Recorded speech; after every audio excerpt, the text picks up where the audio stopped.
so excited.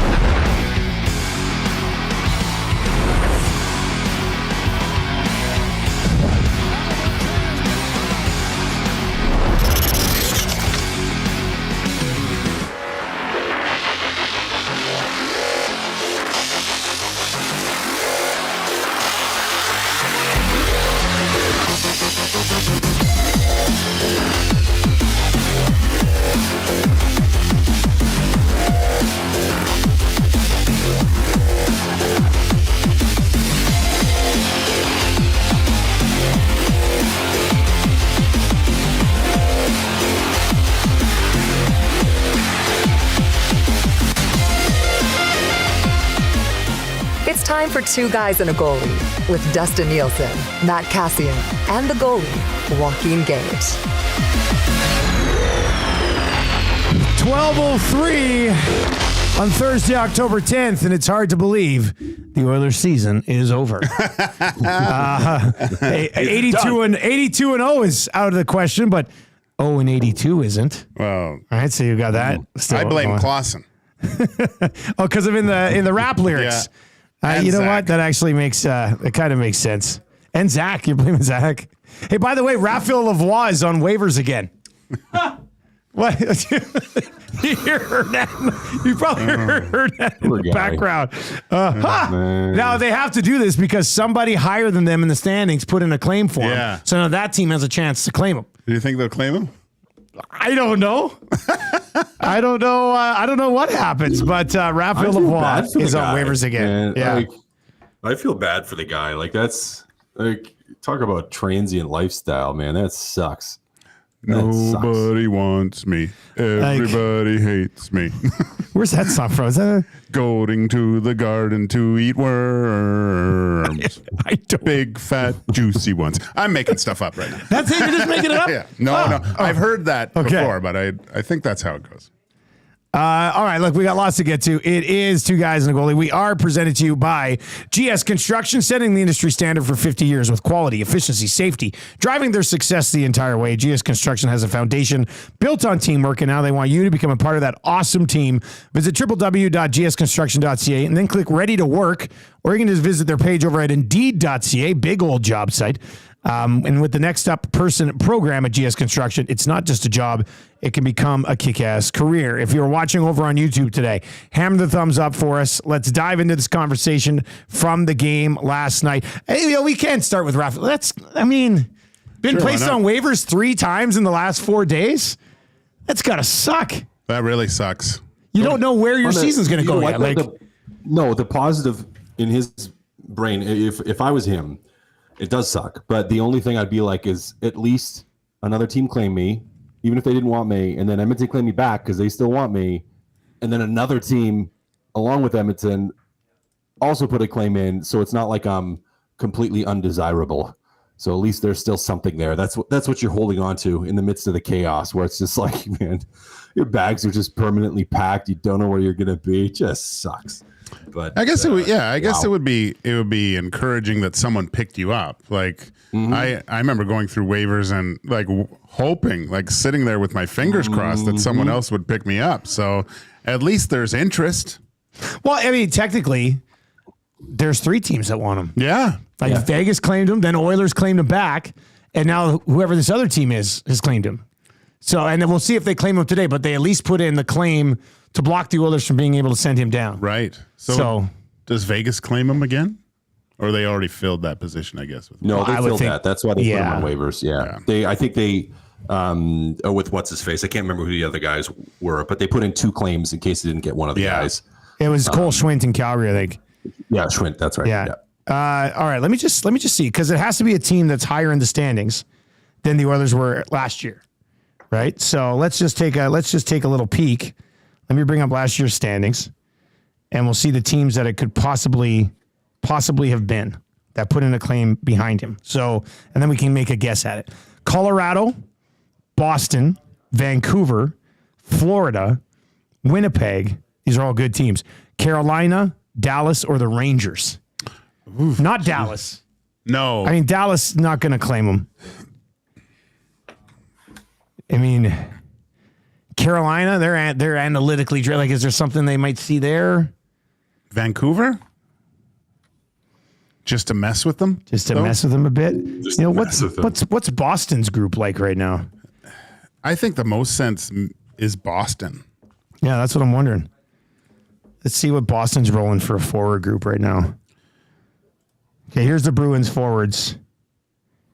I mean, maybe. Lindholm, Pasternak and Zaka, Coyle with Geeky and Marchand, Trent Frederick with Brazeau and Riley Tufte, and then Kastelik with Cole Koepke and John Beecher.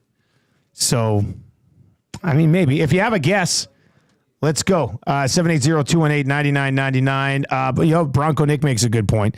We did this the other day, going through the little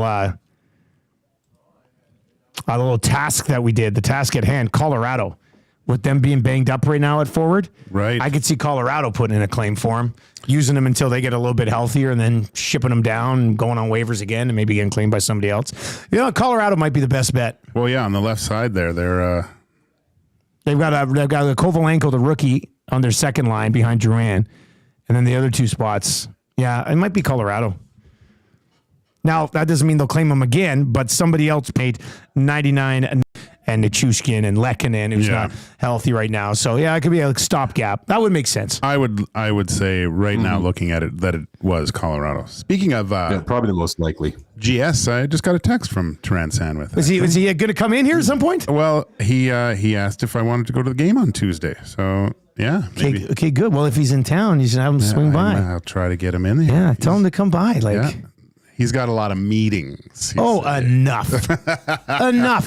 You can do meetings virtually. You can come on, Sam. And come on, get in here. I know. He would be great. He would be great. Put that guy on the hangout for 2 hours. My God. And he'd have fun with it. And everyone could complain about his stuff all over the city still. So. That is tough. Be like, we got the head of GS Construction in. If you have any complaints about construction in your neighborhood, please send them in right now. That would be tough. All right, it's 12:10. We have delayed long enough. Let's get into this. Let's get into this hockey game. Cass, excellent stuff last night on the post game. There's lots to break down here. Were you there last? No, you weren't there last night. Okay, I was there last night, and it's funny. I mean, maybe you guys got this vibe from watching on TV, but they were doing the introductions and things. It just didn't look like anybody wanted to be there. The coaching staff looked sad. They booed Dustin Schwartz. Well, there was small boos in the crowd for Schwartz when they announced him. Why? I don't know. It was a weird vibe last night there. I'm friends with David Pelche, and so he came on the screen. I texted him real quick. Oh my gosh, you look great. You should either be on TV more or start an OnlyFans page. But then but then it went to Schwartz, and you would have thought someone shot his dog. I know. What? He looked like the saddest man ever. Are you playing tonight? He is a very serious guy. Oh, really? Okay. Up in the press box, he loses it sometimes. At least last year, I was only at 7 or 8 games last year. But when things go wrong, and not even just goalie related, he's a little bit of a hothead. Really nice guy, great dude. But yeah. He's a passionate. You're right. He's a very passionate dude. So the seriousness on his face didn't surprise me, but the fact that people booed the goalie coach kind of surprised me a little bit. That's the issue. Yeah, the goalie coach is the issue. That's their issue. That's why they got beat 6-0 last night. Was Dustin Schwartz? Yeah, the goalie coach. Absolutely, 100%, no doubt in my mind. I was ridiculous. I remember. Every time going on Two Guys last year, probably January on, I always wanted to mention, you know what? We should mention Dustin Schwartz because it seems like the Edmonton Oilers goaltending it's in a position that it hasn't been in years, where no one's complaining about it. No one's complaining about Dustin Schwartz. I wanted to give him a little bit of props, but then yesterday, fan base won't allow it, and the goaltender coach Dustin Schwartz, and you hear the.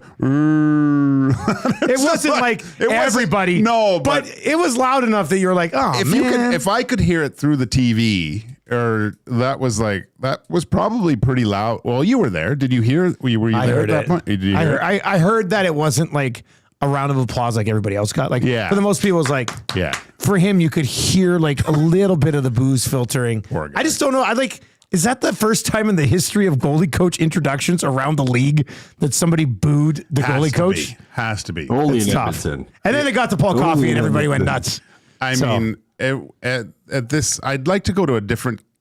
I guess it would have to be a Canadian fan base to poll like fans if they actually know the name of the goalie coach for their team. I think that they would be hard pressed to even know who the goaltender coach is. Here, everyone knows. Everyone knows. That'd be like in football, an American team like booing like your kickers coach. The defensive Like, backs coach. Yeah. And like booing them, and you're just like, wait a second, like, yeah. Who? What? Like, Now, I will say those people who were the small crowd that was booing Schwartz last night, kind of got the last laugh a little bit when they walked out of the building and the goaltender had been pulled midway through the hockey game. They like those, but you know that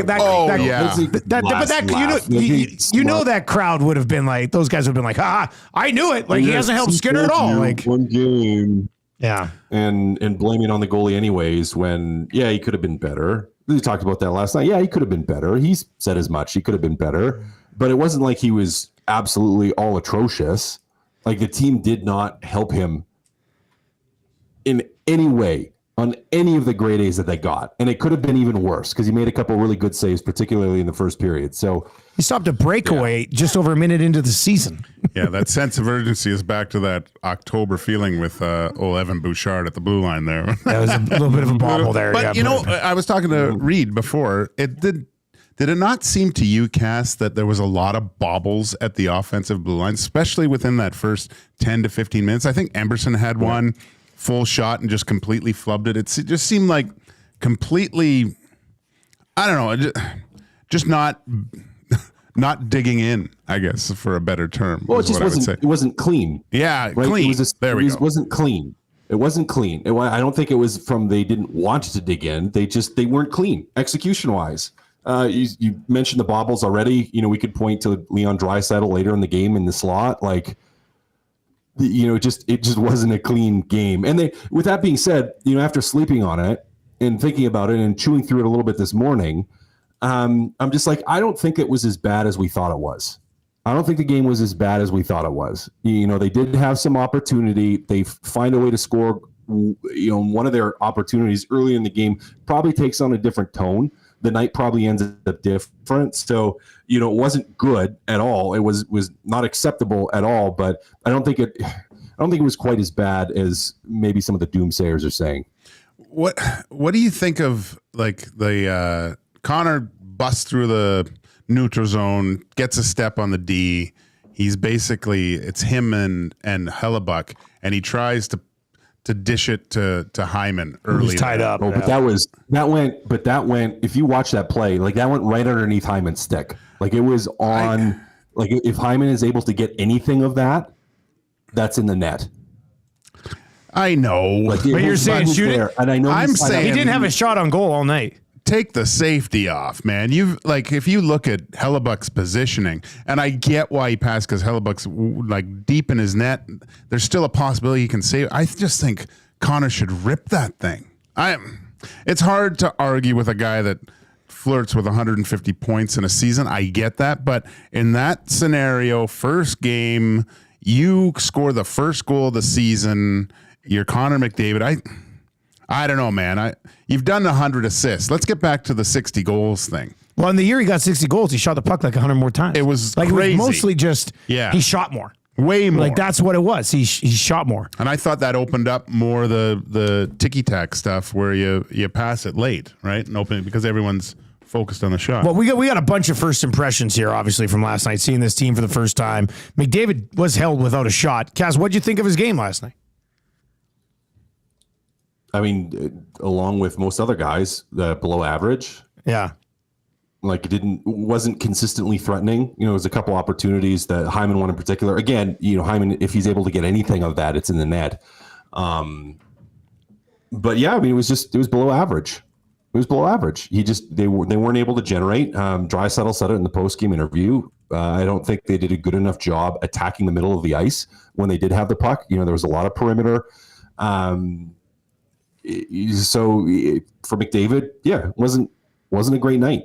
It wasn't. Draisaitl either wasn't a great night. Like really, Arvidsson was okay, Henrique was okay, Brown was okay, and everyone else wasn't very good, or wasn't close to being good enough. I throw Corey Perry into the okay mix.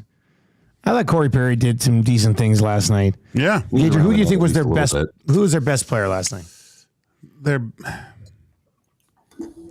You know what? I liked the first 13 minutes, and I liked Arvidsson. Like he almost scored there. Like he seemed like he was one of the most engaged people the whole night. It just seemed, for lack of a better, it looked like a team that had lost Game 7 of the Stanley Cup Finals, playing the next night. Like just, ugh. Yeah, that is what it felt like. Yeah.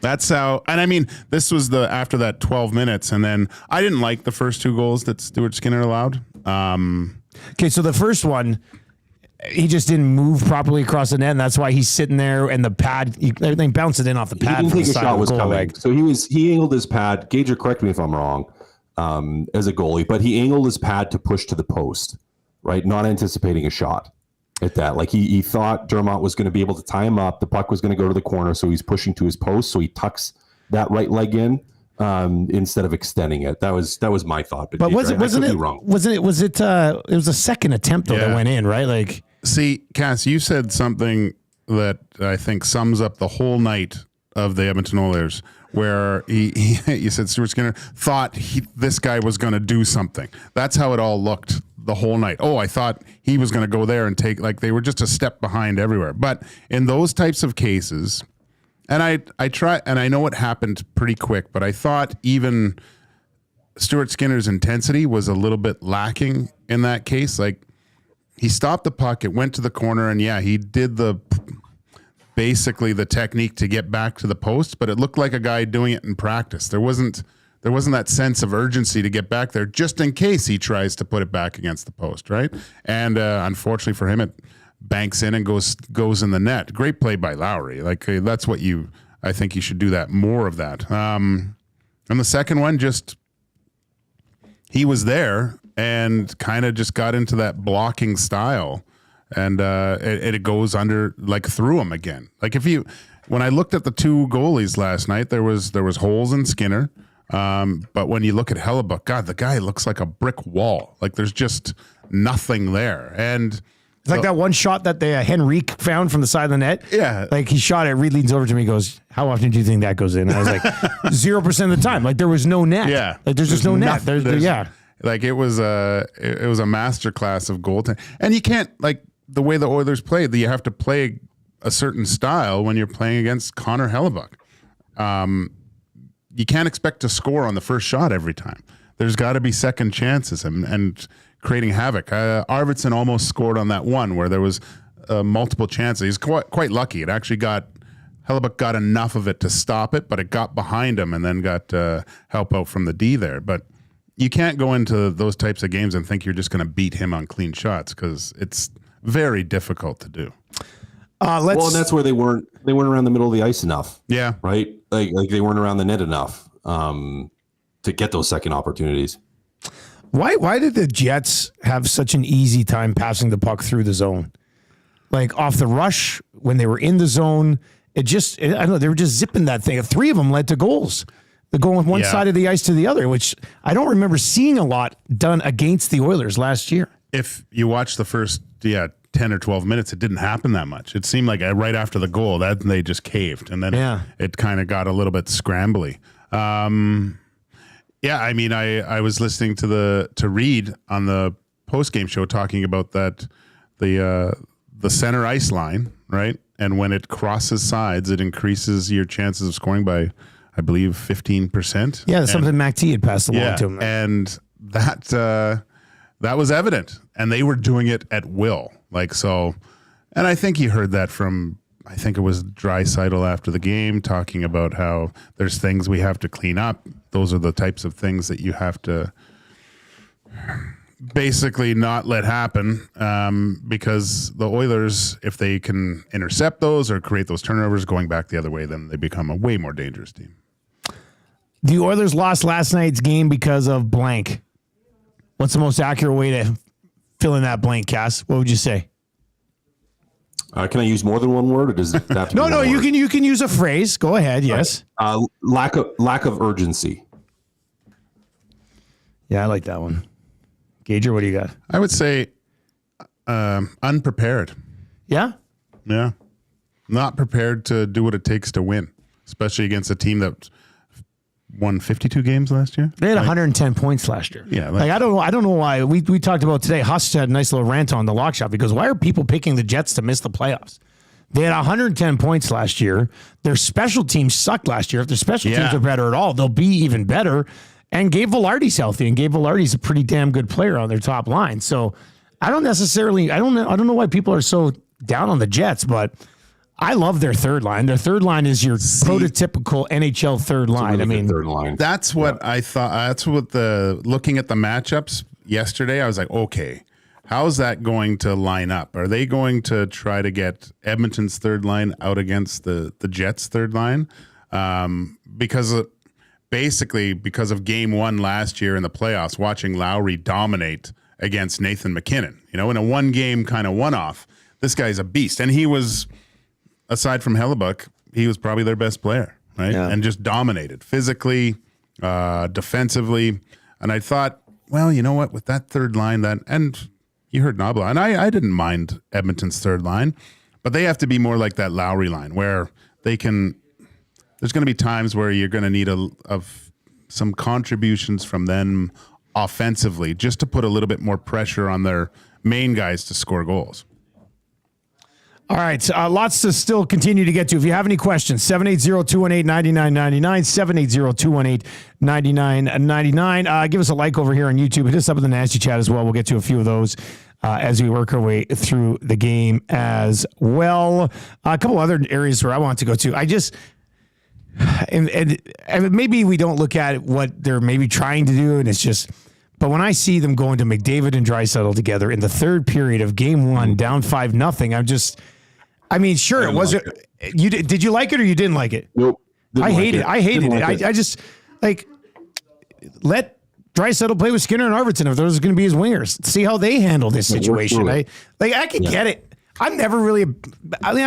They work really well together. Don't get me wrong, but I think all these coaches have relied too much on it in tough spots for your team. Like the team never gets to play out of a tough spot because they always just go, oh, McDavid and Draisaitl, and then you hope it goes well. I just think in game one of the season, you're down. If it was 3-2 and there's 6 minutes left, and you put them together for the final four shifts, that makes sense. But down 5-0 in game one, I didn't really understand that this time. Cass, what do you think? Me neither. And deep pairings too. Like with Nurse and Emberson, where you switched everything up again. And I'm just like, you're already down 5-0. You're not coming back. Why not let them work through it? Like if this is the group, both that Draisaitl line as well as Emberson and Nurse, like if this is your group, why aren't you running through with it? And if you need to make a switch next game, sure, make a switch next game. But to me, it was just jumping the gun on that, like being like, I need to do something early. It was changing something for the sake of changing something. I much would have rather had just seen those lines work through it and have them try to work through it. That's I don't know. It was just too early for that switch for me. I saw it so they put them together like with 4 minutes left. They came out for a shift with Perry, and then there was Draisaitl, McDavid, and Perry, and I was like, oh. And then that was it. McDavid was back to the other guys to end the period. In the second. In the second. And then in the third, when they put them together, I was just like, it just feels like they're trailing significantly. Do the same thing you've done every other year. I don't know, man. I'll tell you what I didn't like about it. I kind of understand it, whatever. But the fact that they both showed a little bit more jump when they got together. And I'm like, well, where's that before? Like you're playing with your buddy again. It makes you happy, so you have more energy. I didn't like that. That bugged me a little bit, but whatever. It's like you just see that for the first time. Like that happens a lot when they go together. I know, but I was watching. I go, what are these guys like? Where's that extra little bit? And you saw Leon get a little bit pissy, which was great. I thought a little bit more emotion. Great hit. But I'm just like, well, now you're together and now you're okay. Now we try. It seemed like and maybe it's just me. It kind of comes back around to the overall sense of urgency from the group last night that Cass said, was one of their main issues. All right, let's dive into the nasty chat over on YouTube. You can hit us up if you're listening on TuneIn or iHeart or at EdmontonSportsTalk.com. We will we'll get to some of those text messages as well. But let's dive into a few of the messages over here. Rod Z says, guys, deer in the headlights, and it looked like they did not want to have to put up with opening season production. That was that, and carried over into the game. That started with a great Skinner save.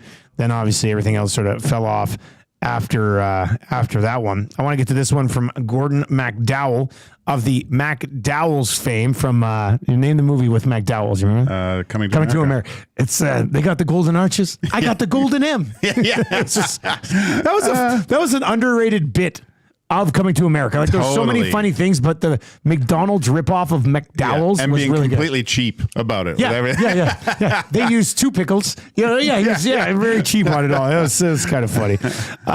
Anyway, Gordon McDowell says, sometimes a team goes to the finals and then starts the regular season thinking all they have to do is kind of lace up their skates to win. But all that aside, it's clear that this defense isn't going to cut it. So we haven't even got to the defense yet. We're 30 minutes into 2 guys and a goalie after the first game of the year.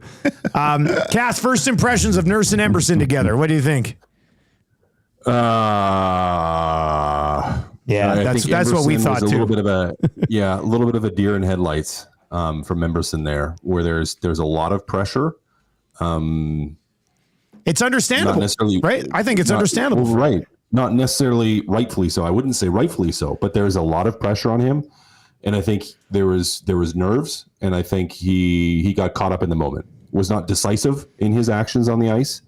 And he struggled. He struggled in that first one, and therefore the pairing struggled. Now we can look at that third goal and say that they got hemmed in. They got hemmed in, but it wasn't even really hemmed in. It was like puck coming from a non-dangerous area on the half wall.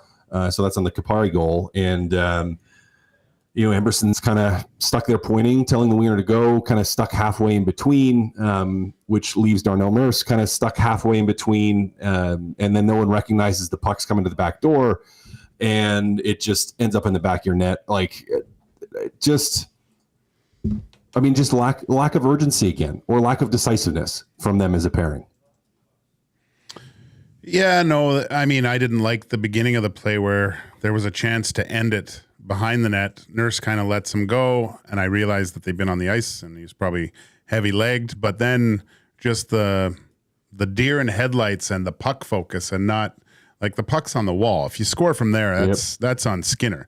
You have to have your head on a swivel a little bit, right? And that just goes right past him. Skinner almost gets it, but again, even Skinner not realizing. I don't think he could see it. Well, just a shoulder check. Just a shoulder check to see where it's at. To see who's over there. You can see him dip down to try to look around bodies to try to see where the puck is. And there's no way that puck should go through. Yeah. And that's on Darnell Nurse in front, and it's also on Paul Colson, who doesn't recognize quick enough. Draisaitl's up at the point. Like, you didn't have a center that got low in that scramble. So there's a couple things going on in that instance, but there's a lot, actually. There's a lot on that one play, because there is no way a puck should go from the half wall clean to the back door for a tap in. Not a chance. No. I know. I mean, I didn't, that whole pairing, I didn't like, it wasn't good enough. I thought Nurse was kind of pedestrian with his physical play. Like, he was there, but not really making it difficult on those plays. Like even the second one where it goes across the ice again, I thought he could have closed on the guy and made it way more difficult on the wall for him to make that pass, right? Like, that was it. There was times when it looked like it was practice pace, not game pace, if that makes sense. I was trying to bring up the third goal. I was going to try to airplay it to the TV and see if we could break it down. Maybe I'll continue on that. What do you think of Dermott, Cass, and would you put Stetcher in the next game? I'll just quickly say this about Stetcher. When you watch him play, it almost seems like, I think it's because of his size and how he moves. I almost feel like he's always playing with urgency. Yeah. You know, like it's there's a different pace Yeah. to that game a little bit. Cass, what do you think about that? Like of Dermott? Yeah, what do you think of Dermott last night? And when you go to Stetcher on Saturday? I'd go to Stetcher on Saturday. I mean, Dermott, I would agree that at times, there's that urgency. There wasn't that urgency on goal number 2. Or was that goal number 1? I may be getting them mixed up. When he just no, that was goal number 1, I think. The Lowry goal. That was goal number 1.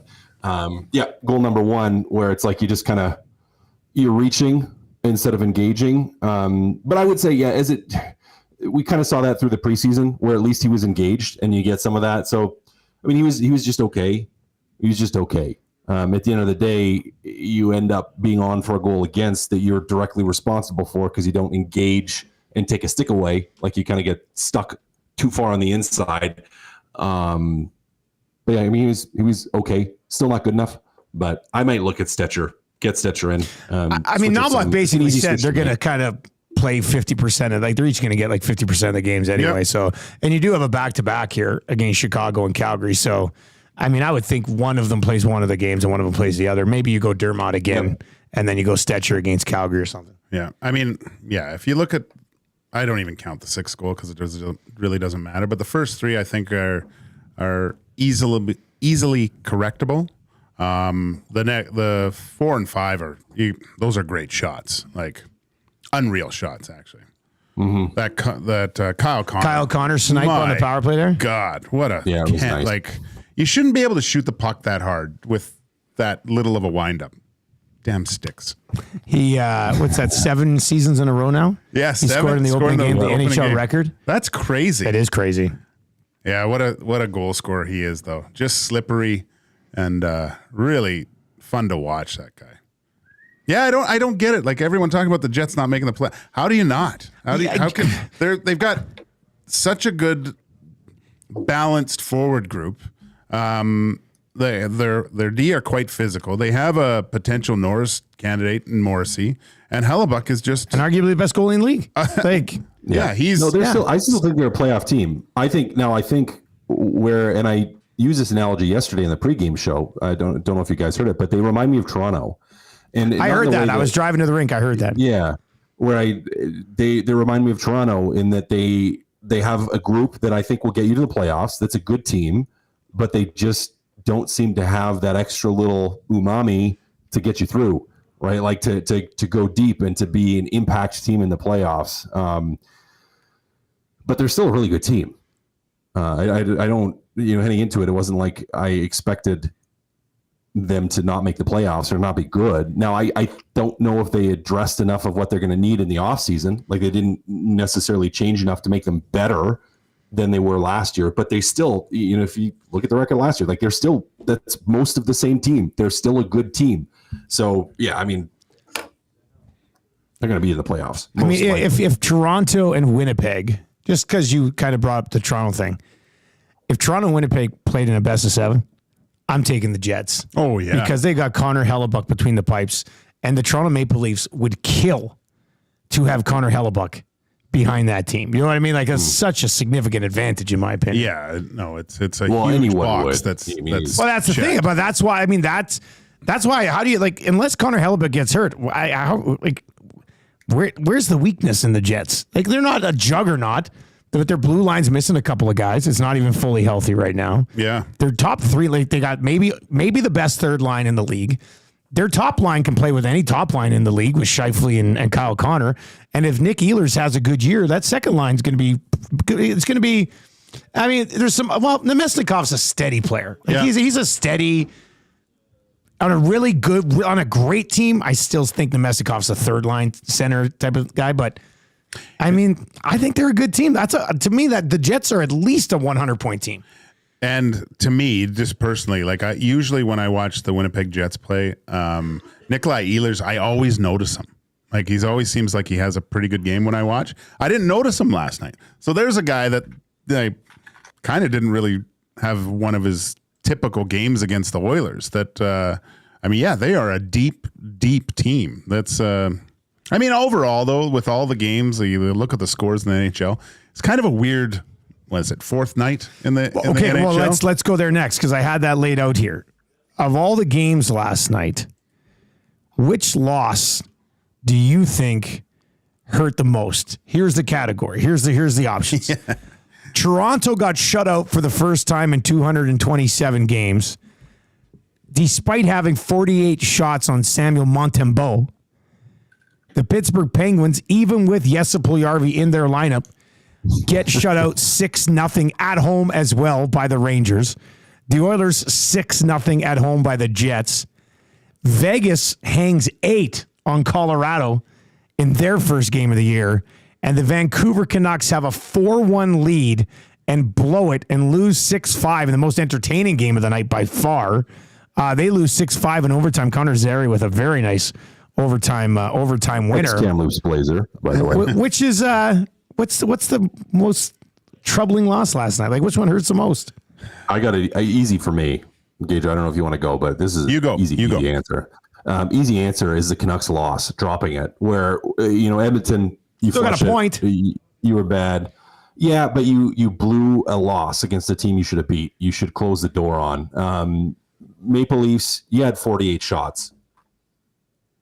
Yeah, you didn't score, but you had 48 shots. You outplayed them. Should have won. You didn't. Penguins, flush it, blowout. Edmonton, flush it, blowout.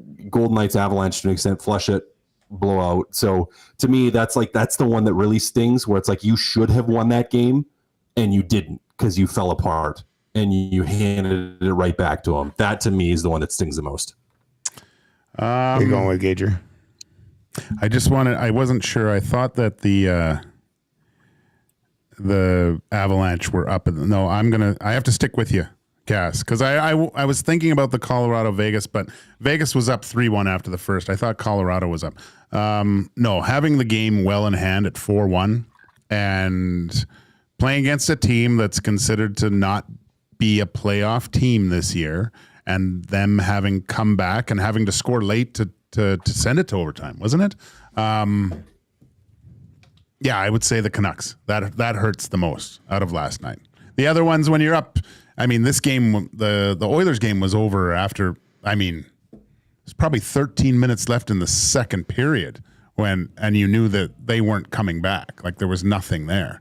Getting blown out, fine, first game. But yeah, having that at home with your crowd, everyone pumped because the expectations are really high with what happened the previous year. Canucks got to feel pretty bad. They're up 4-2 going into the third.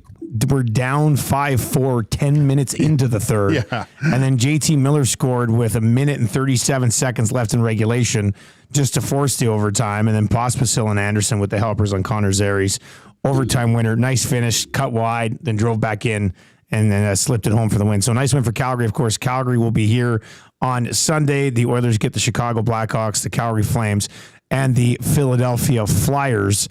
Cass, there's still a shot at a 3-1 start in this 4-game homestand to get going. I would think at minimum, we said this morning, I was like, when you look at the schedule to get started, if they go 2-2 in their first 4 games at home here to open up the year, but the losses are to Calgary and Winnipeg. Gager, that's certainly not a successful homestand. It's just like, okay, you got through it. Get going now. Yeah, no, I think, what was Nabla was saying, they're if you look at the Edmonton Oilers dream board or goals board, it's 50 wins is one of their main goals, what they want to accomplish, right? So then you start breaking that down in segments, especially and scheduling what it looks like. I think after this homestand, I think if you were to ask them how they wanted to start the season, it's at least 3-1. At least. So they need to sweep the next 3. Yeah. I understand. Maybe you want to go. Yeah. You want to go 7-3 in your first 10 games when you look at the schedule. Yeah, that's the bottom line. You want to go 7-3 in your first. So now you got to go 7-2 in your next 9. Yep. 7-3 is 700 winning percentage. You're not going to maintain that most of the year. That's a real nice start though, right? Like if you look at the strength. Do you have the schedule up, Cass? I'll bring the schedule. I'll bring the schedule up. I got it. Here we go. Let's just do it. So we get Let's see here. So Chicago's in town. Then the Flames back-to-backs. So one of those will be Pickard. Actually, Gager, that's a fun little question. Do you go back to Skinner against the Hawks and then Pickard against the Flames, or you just go Pickard against Chicago and say, hey, it's a back-to-back anyway. Skinner wants you against Calgary. I liked Pickard's game. Made some saves, right? That's what you want. You put Skinner back in. You put him back in. You need your. And you go Pickard against Calgary. I would. Yeah. Yeah. Okay, so they're home against the Hawks, the Flames, and the Flyers. Then they're on the road. Not easy. Nashville, Dallas. Awesome. Can't wait. That Dallas game's 2:00. Some of those games, Tommy, will be at Hudson's. We'll get the schedule's actually online right now at EdmontonSportsTalk.com of the on location. And then the Hurricanes and Penguins come to town. And then they go on the road. They get Detroit on the 27th. That one will be, Tommy will be at Boston Pizza, Westgate, right by the mall. And he'll also be there on the 28th for the game against the Blue Jackets. And then the Predators again. So they get the Preds twice in the first month. I would say that's not a murderer's row of a schedule, but there's some good teams in there. And there's some good teams, but you look at it like you think you got to win against Chicago, you got to beat Calgary, you should beat Philly. If you split against Nashville and Dallas, or go, if you can go 2-1 in the Nashville, Dallas, Carolina, because that's the toughest part of that, and then you should beat Pittsburgh, Detroit, and Columbus. Like to me, that's how you get there. Right, like you should be able to string in 3 here, be 3-1 coming out of the weekend, which would be happy with, and then end up, I think you got to get to 7-3 through your first 10, and Chicago shouldn't be a playoff team. Calgary probably not a playoff team. Philly not. Nashville will be. Dallas will be. Carolina will be. Pittsburgh probably not.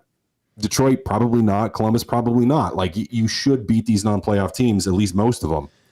I'm going to say 6 wins in their first 10 is the most they're going to get.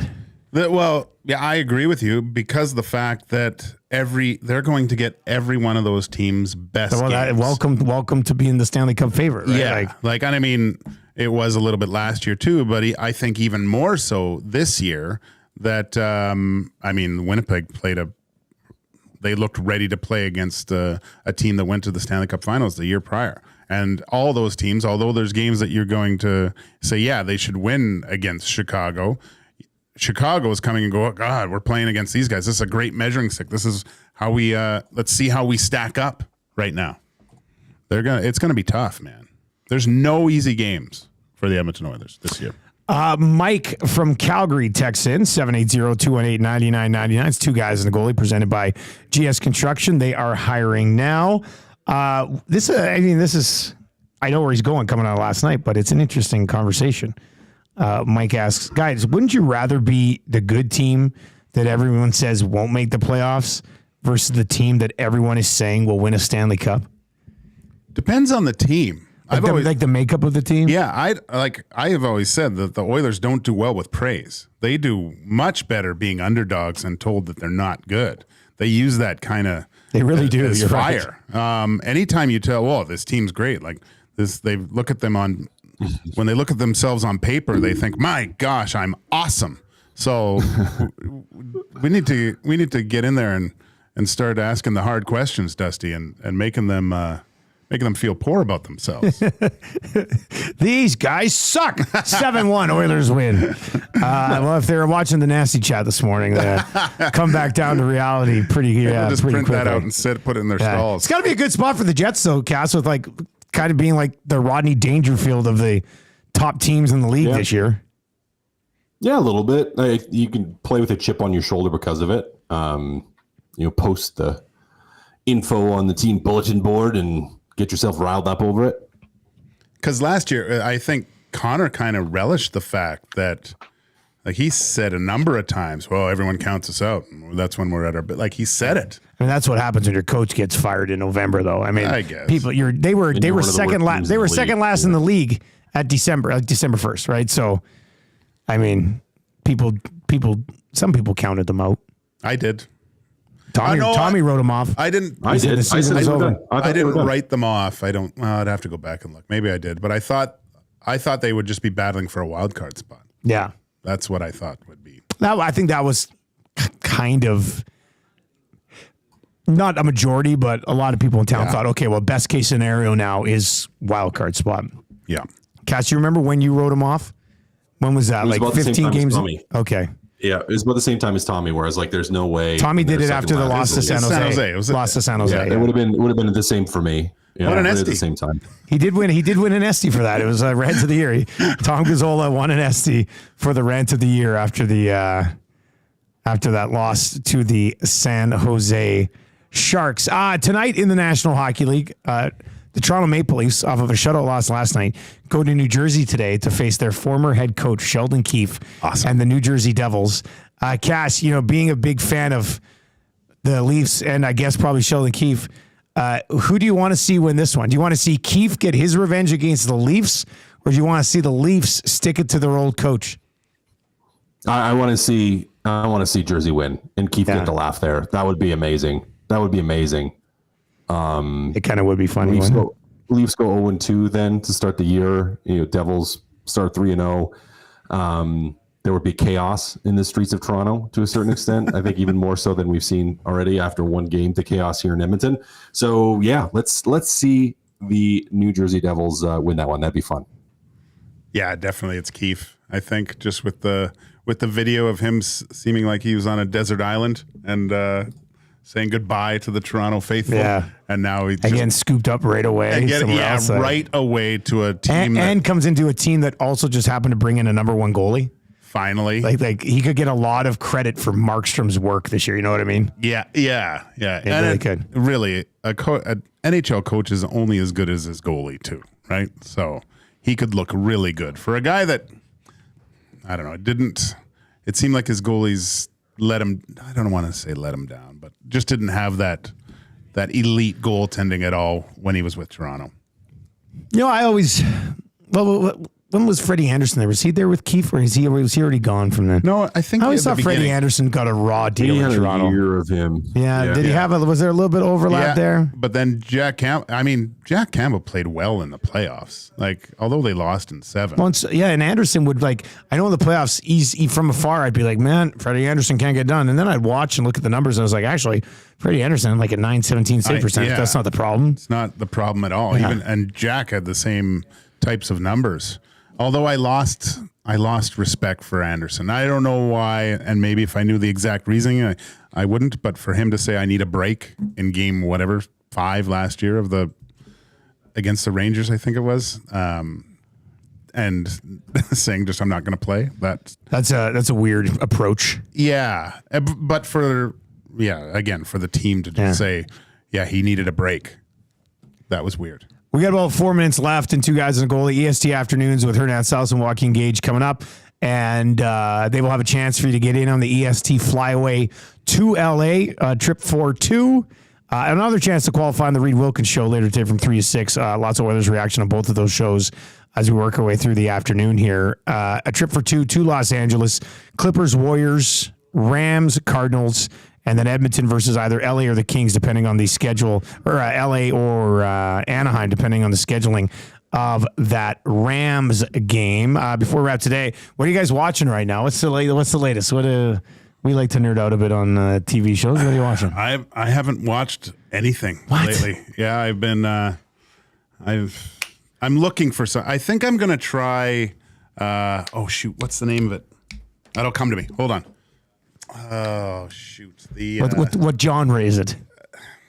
It's Peaky Blinders is loaded, ready to go. I watched Peaky Blinders, but I couldn't understand what they were saying for like 4 episodes. It was killing me.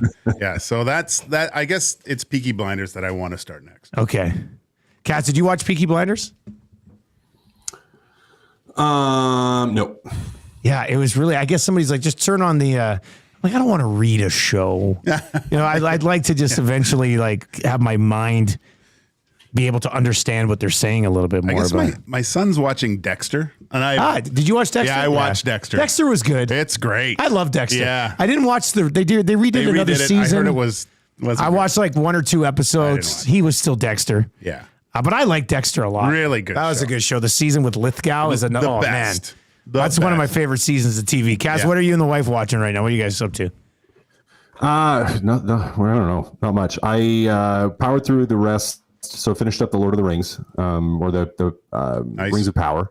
Okay. So finished up that one. That was and just did that one. So that's it. That's been. We got to find something else now. I've been on the Menendez brothers, the monsters. I watched that. Did you watch the whole thing? Yeah. Well, I'm just intermittently. I'm just on the trial is just starting. I think I got like 3 episodes left. I watched the conspiracy or the watched jailbreak plan. Oh, yeah. Jesus.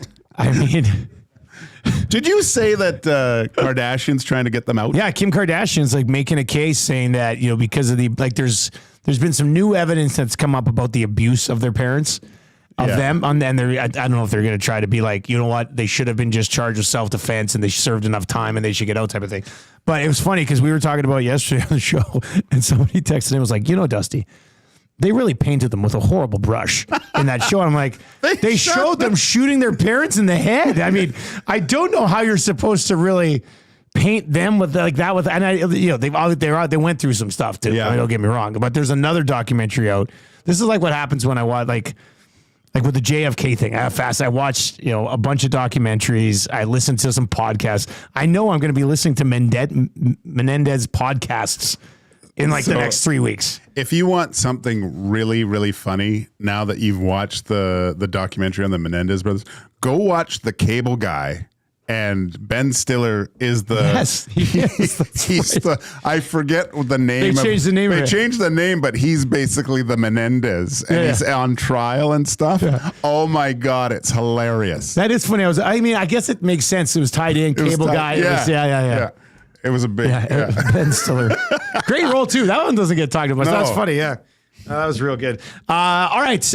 Coming up, what's good? What's coming up on your show? Is that a little teaser? Obviously we'll get into a little bit more Jets Oilers, go around the NFL. We got Alex Doherty from the Tennessean. We're going to talk a little bit Nashville Predators, see what they got up. And fly away to LA.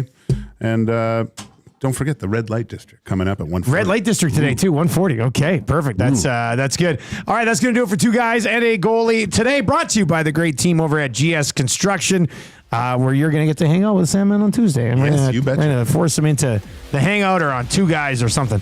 Catch up with him and talk about how GS Construction is just slammed. They're hiring right now. GSConstruction.ca. For Matt Kassian Gage, I'll just politely say as I wrap up my coverage here today. Season's not over yet, folks. Yes. Hang in there. It's probably going to be okay.